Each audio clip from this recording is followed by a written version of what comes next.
Anything that can be measured can be broken down into bits and pieces, and writing for TV, movies is the same deal. So let's talk about story beats. First off, what are story beats? If you're new, the word beat has several specific uses in screenwriting. Beats are just small moments that move a story forward.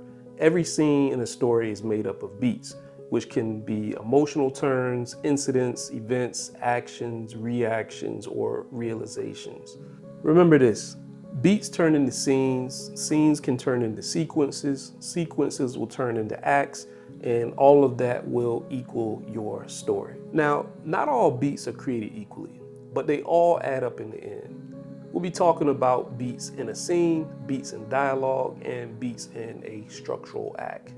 First up are scene beats. All right, let's break down the iconic police station scene from the movie The Terminator, since I know everybody's seen that, or at least I hope you have.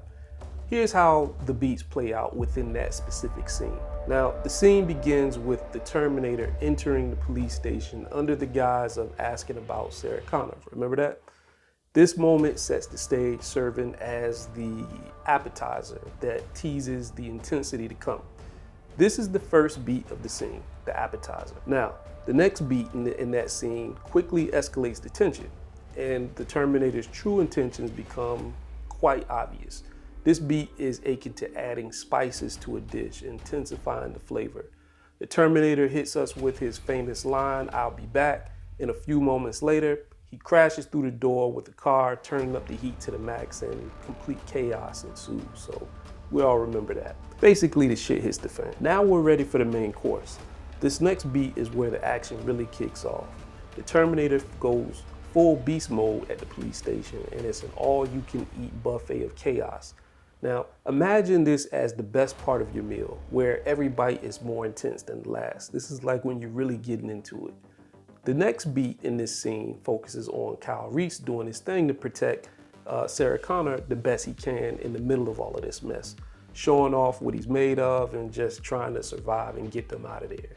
Sarah realizes at this point that this night is way more than what she bargained for.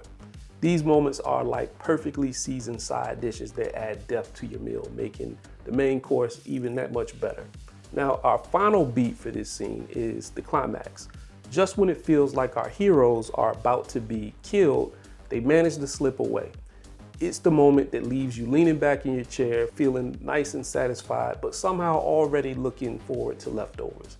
The immediate danger is over, but we know that Sarah and Kyle have a long way to go and the story is just getting started. Now, a dialogue beat is a little different. A dialogue beat is like the secret sauce in a conversation that gives it flavor. It makes it feel real and natural. It's not just about the words being said, it's about the pauses, the actions, and the unspoken emotions that happen in between the lines. Imagine two friends catching up over coffee and one of them suddenly goes quiet, looks down at their cup, and lets out a sigh. That sigh, that's a beat. It tells you that there's something more going on, something deeper than the casual chat suggests. In screenwriting, dialogue beats play a big role in adding depth to the characters and moving the story forward without directly spelling everything out. They're the moments that make you lean in a little closer because you know something important is being communicated, even if it's not through words.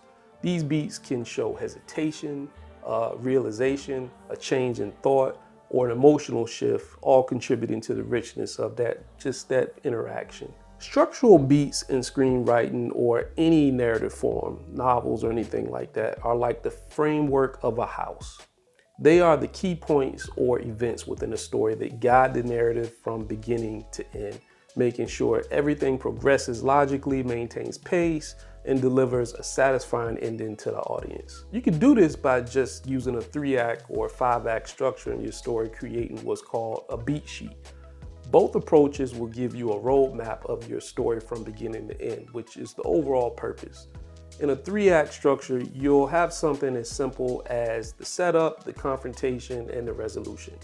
Here's what that looks like. Act 1, the setup.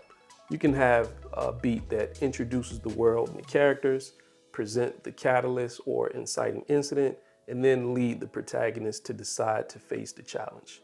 Act 2, you can have, which is pretty much the confrontation, You can have a beat that dives into the protagonist's struggle against obstacles. The midpoint will reveal a major twist or deepen the conflict. And then you can have another beat that just basically things take a turn for the worse. Act 3, which is the resolution, you can have a beat where the protagonist finds a solution or makes a final effort to resolve the main conflict. Then you can have the climax where the outcome is decided. And then you can show the aftermath and how the characters have changed or not. If we were to apply this to the movie The Terminator, it would look something like this. Act 1 would be the setup, as we just mentioned.